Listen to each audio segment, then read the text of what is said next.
ನಮಸ್ಕಾರ ಫ್ರೆಂಡ್ಸ್, ಎಲ್ಲಿಗಿದ್ದೀರಾ ಎಲ್ಲರೂ? Welcome to my channels. ಇವತ್ತಿನ ಎಪಿಸೋಡ್ನಲ್ಲಿ ನಾನೇನು ಹೇಳ್ತಾ ಇದ್ದೀನಿ ಅಂದರೆ, ಇವತ್ತು ಯಾರು ಗೆಲ್ತಾರೆ, ಗಿಲ್ಲಿ ಗೆಲ್ತಾರಾ, ಅಶ್ವಿನಿ ಗೆಲ್ತಾರಾ ಅಥವಾ ರಕ್ಷಿತಾ ಅವ್ರು ಗೆಲ್ತಾರಾ ಅನ್ನೋದನ್ನು ಹೇಳ್ತೀನಿ. ಅದಕ್ಕೂ ಮೊದಲು ಚಾನಲ್ನ ಸಬ್ಸ್ಕ್ರೈಬ್ ಮಾಡ್ಕೊಳ್ದೆ ನೋಡ್ತಾ ಇದ್ದರೆ ನೀವು ದಯವಿಟ್ಟು ಚಾನಲ್ನ ಸಬ್ಸ್ಕ್ರೈಬ್ ಮಾಡ್ಕೊಳ್ಳಿ.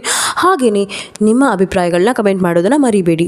ಬನ್ನಿ ಫ್ರೆಂಡ್ಸ್, ಯಾರು ಇವತ್ತು ಗೆಲ್ತಾರೆ ಅನ್ನೋದನ್ನು ನೋಡೋಣ. ಫಸ್ಟಿಗೆ ಈಗ ಯಾರು ಎಲಿಮಿನೇಟ್ ಆಗಿದ್ದಾರೆ ಅಂತ ತಿಳ್ಕೊಳ್ಳೋಣ. 6th ಪ್ಲೇಸಲ್ಲಿ ಎಲಿಮಿನೇಟ್ ಆಗಿರೋರು ಧನುಷ್ ಅನ್ನೋದು ನಮಗೆ ತಿಳಿದು ಬರ್ತಾ ಇದೆ. ಹಾಗೆಯೇ ನೆಕ್ಸ್ಟ್ ಸೇವ್ ಆಗ್ತಾ ಇದ್ದಾರೆ, ನೆಕ್ಸ್ಟ್ ಸ್ಟೆಪ್ಪಿಗೆ ಹೋಗ್ತಾ ಇದ್ದಾರೆ ಕಾವ್ಯ ಅವರು, ಅಶ್ವಿನಿ ಅವರು, ಹಾಗೆ ಮ್ಯೂಟೆಂಟ್ ರಘು ಅವರು, ಮತ್ತು ರಕ್ಷಿತಾ ಮತ್ತು ಗಿಲ್ಲಿ ಅವರು.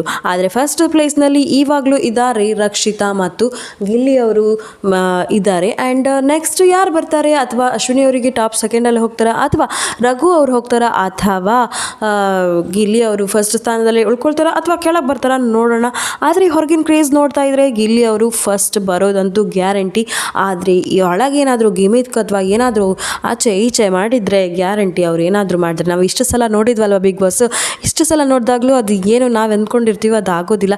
ಅದು ನೆಕ್ಸ್ಟ್ ರನ್ನರ್ ಅಪ್ನೇ ಫಸ್ಟ್, ನಾವೇನು ನೆಕ್ಸ್ಟ್ ಅಂತಿದ್ವಿ ಅವರೇ ಫಸ್ಟ್ ಬಂದಿರ್ತಾರೆ. ಬಟ್ ಈ ಸಲನೂ ಅದೇ ಆಗುತ್ತಾ ಅಥವಾ ಜನರ ಅಭಿಪ್ರಾಯನೇ ಬಿಗ್ ಬಾಸ್ನ ಅಭಿಪ್ರಾಯ ಆಗುತ್ತಾ ನೋಡೋಣ. ಅದಕ್ಕೂ ಮೊದಲು ನಿಮ್ಮ ಫೇವ್ರೆಟ್ ಕಂಟೆಸ್ಟೆಂಟ್ ಯಾರು ಅನ್ನೋದನ್ನು ಕಮೆಂಟ್ ಮಾಡಿ ತಿಳಿಸೋದನ್ನು ಮರಿಬೇಡಿ. ನಿಮಗೆ ಯಾರು ಗೆಲ್ಲಬೇಕು ಅನ್ನೋದನ್ನು ಸಹ ಮೆನ್ಷನ್ ಮಾಡಿ, ಯಾರು ಡಿಸರ್ವಿಂಗ್ ಆಗಿದ್ದಾರೆ ಅನ್ನೋದನ್ನು ಸಹ ಹೇಳಿ.